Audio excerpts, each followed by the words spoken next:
Chegamos no quinto e último tópico da nossa lição, caminhos seguros. Pergunta A. Como podemos estar seguros no caminho para a vida eterna? Olha, como podemos? Claro, tem um texto aqui que não encontro aqui nesse tópico, mas está lá em Hebreus capítulo 12, verso 1, né? Isso.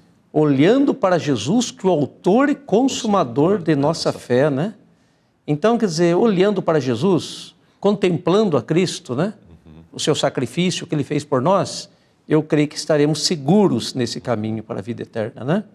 E claro, como essa lição vem falando aqui do nosso grande sumo sacerdote, nós precisamos cada momento, cada dia, ter em mente, esse sumo sacerdote está mediando o meu caso, ele está intercedendo por mim, né? Por isso que, acho que no livro Lar, Sua Sombra, aquele livro que fala do santuário, né? A cruz e sua sombra. A cruz e sua sombra, obrigado. A cruz e sua sombra, lá diz que aquele dia, que era do antigo Israel, que é o dia da expiação, uma vez ao ano, representa o grande tempo que nós temos aí, né? De 1844 até o fechamento da Porta da Graça. Quer dizer, esse período equivale àquele dia da expiação que eles ficavam em íntima comunhão com Deus. Inclusive em jejum, né? Afligindo as suas almas, né? Para que Deus perdoasse seus pecados. E nós precisamos também, nesse tempo que nós temos, né? Que esse grande dia, né? Sim. E que se aplica desde quando Jesus entrou no Santíssimo do Santuário, em 1844, até o fechamento da Porta da Graça, estar como? Em comunhão com Deus também, né? Exato. Para que possamos estar seguros no caminho para a vida eterna, né? Exato. E aqui o verso de Hebreus 10, 35 a 39, fala, não rejeiteis, pois a vossa confiança, ou a vossa fé, né? Que tem grande avultado galardão, porque necessitais de paciência, para que depois de haver desfeito a vontade de Deus, possais alcançar a promessa. Muitas vezes algumas pessoas ganham um prêmio aí e tal, e alguma coisa que eles jogam aí no mundo. Mas olha que felicidade, uns dias atrás eu estava no pátio do supermercado, e aí conversando com um senhor que estacionou do meu lado, entrando no assunto lá, e falou, esse carro aqui, por exemplo, eu ganhei fazendo um jogo aí, um carro e uma casa.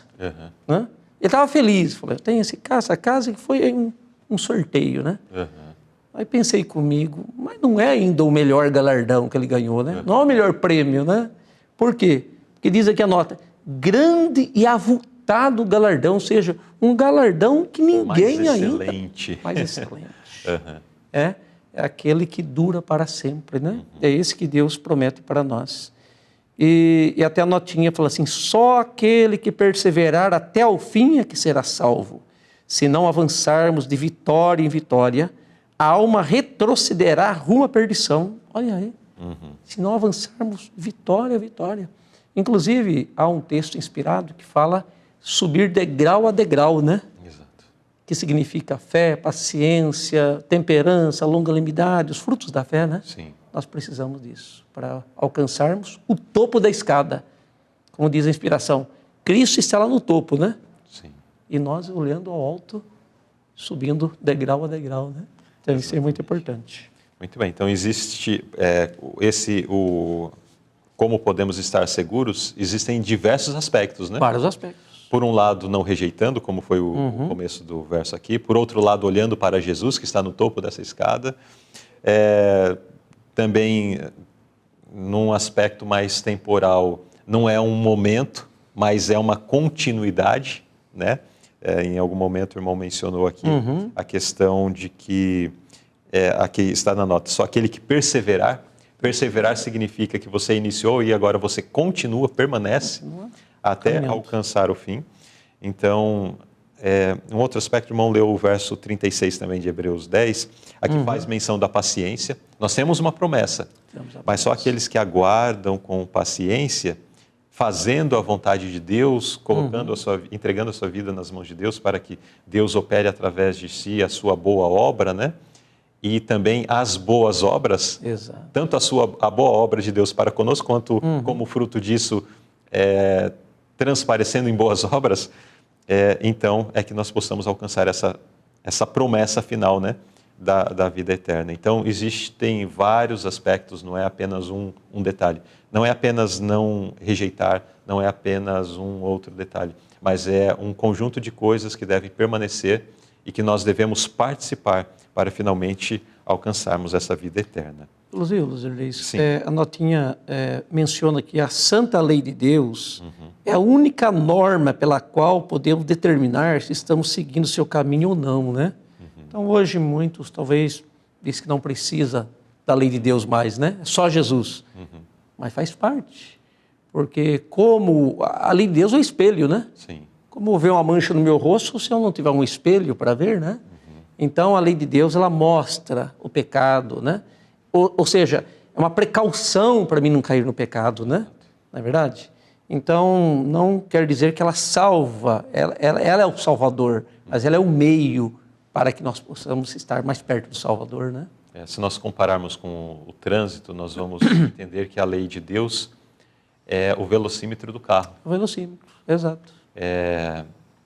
Em algum aspecto, nós poderíamos dizer que são as placas sinalizadoras, mas em outros aspectos, nós podemos dizer que é o velocímetro do carro também. Porque é ele que é através do velocímetro que nós percebemos se a nossa velocidade está condizente com a via que nós estamos transitando. Então, a lei de Deus serve como esse parâmetro, né? A frase que o irmão destacou é importante, porque faz menção exatamente da lei de Deus como sendo isto. É a única norma pela qual podemos determinar se estamos seguindo o caminho correto ou não. Exato. Será que nós estamos indo... Aqui talvez poderia ser comparado com uma bússola também. Como eu sei se estou indo para o norte ou para o sul? Se estou indo para o lugar que intento chegar, né? A bússola vai mostrar. Então, a lei de Deus, ela é essencial. Será que estamos no caminho certo? Será que a minha vida, as minhas atitudes são condizentes com alguém que está querendo a eternidade? A lei de Deus, esse parâmetro, né, da lei de Deus vai nos mostrar esse aspecto. Agora, quais são as principais características do povo de Deus nesses últimos dias? Para nós fecharmos a nossa lição, quais são as principais, então, características do povo que está se preparando para a eternidade? Já foi mencionado uma aqui, que é a paciência, né? Como diz aqui, está a paciência dos santos que guardam os mandamentos de Deus. E também é um povo que guarda os mandamentos e tem a fé em Jesus, né? Não é verdade? Isso que é importante. Então, essas são as características. E aqui em Apocalipse 12, 17... fala que o dragão irou-se contra a mulher, foi fazer guerra ao remanescente de sua semente, os que guardam os mandamentos de Deus e têm o testemunho de Jesus Cristo. O inimigo não está irado com aqueles que estão fazendo a sua vontade, mas sim contra aqueles que estão o quê? Obedecendo à vontade de Deus, especialmente guardando os mandamentos de Deus, né? E o povo remanescente. O que quer dizer remanescente? Poucos, né? Poucos que observam, poucos que buscam. Né? O resto que fica, né?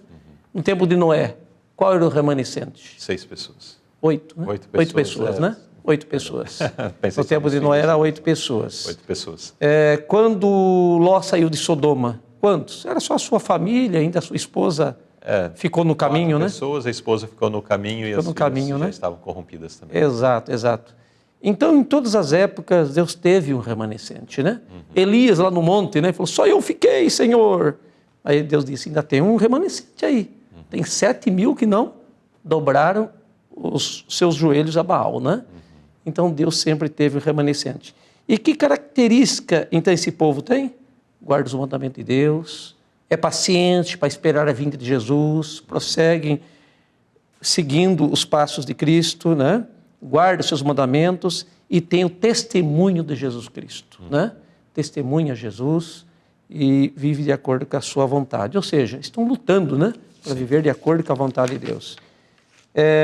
Até a notinha, ela é bem clara aqui, fala, há apenas 2 partidos sobre a terra, Aqueles que estão sob a bandeira ensanguentada de Jesus Cristo e aqueles que estão sob a bandeira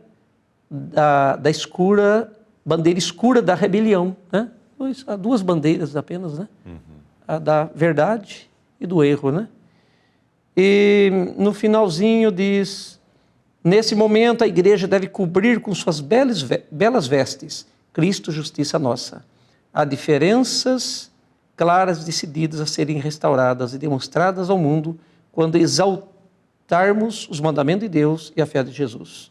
A fé na capacidade de Cristo de nos salvar ampla, total e inteiramente, é a fé de Jesus. É a fé de Jesus, né? Então é muito importante termos Cristo como Cristo justiça nossa. Cristo é nossa justiça. Mas não é porque Ele é nossa justiça agora que eu não vou fazer nada. Não é verdade? Ele me justificou, me perdoou quando aceitei a Ele. Mas agora eu preciso da justiça imputada. Cada dia fazer a minha parte, lutar, exercer fé, buscar esse Cristo que eu conheço, né? Exatamente. Isso que é importante. Muito bem. Irmão Décio, em vista de tudo isso que nós acabamos de considerar, qual é o apelo que o irmão gostaria de dirigir aos nossos internautas? Olha, irmão Luzirley, o apelo que eu faço, não só ao nosso internato, mas também a mim, né? Que eu também estou buscando a salvação em Cristo Jesus, é que segure nas mãos de Cristo, busque a Jesus enquanto nós temos oportunidade, enquanto temos tempo, porque sabemos que pouco tempo de graça nós temos, né? E a oportunidade passa se nós não buscarmos. Hoje nós temos o sumo sacerdote que está ao nosso dispor. Ele está ao lado do Pai, né, intercedendo por nós, que é nosso Cristo, nosso Senhor Jesus Cristo. Mas o tempo de graça, o tempo de oportunidade passará. E o que nós estamos fazendo? Será que eu estou cada dia buscando a Jesus, cada dia fazendo a sua vontade, cada dia devotando um tempo, um pouquinho do meu tempo para dedicar à oração, à comunhão com Deus, ao estudo da palavra? Que Deus possa abençoar a cada um de nós, a mim, a vocês, a todos os nossos internautas, para que nós possamos buscar Jesus enquanto temos oportunidade. Essa é a minha oração para mim e para todos.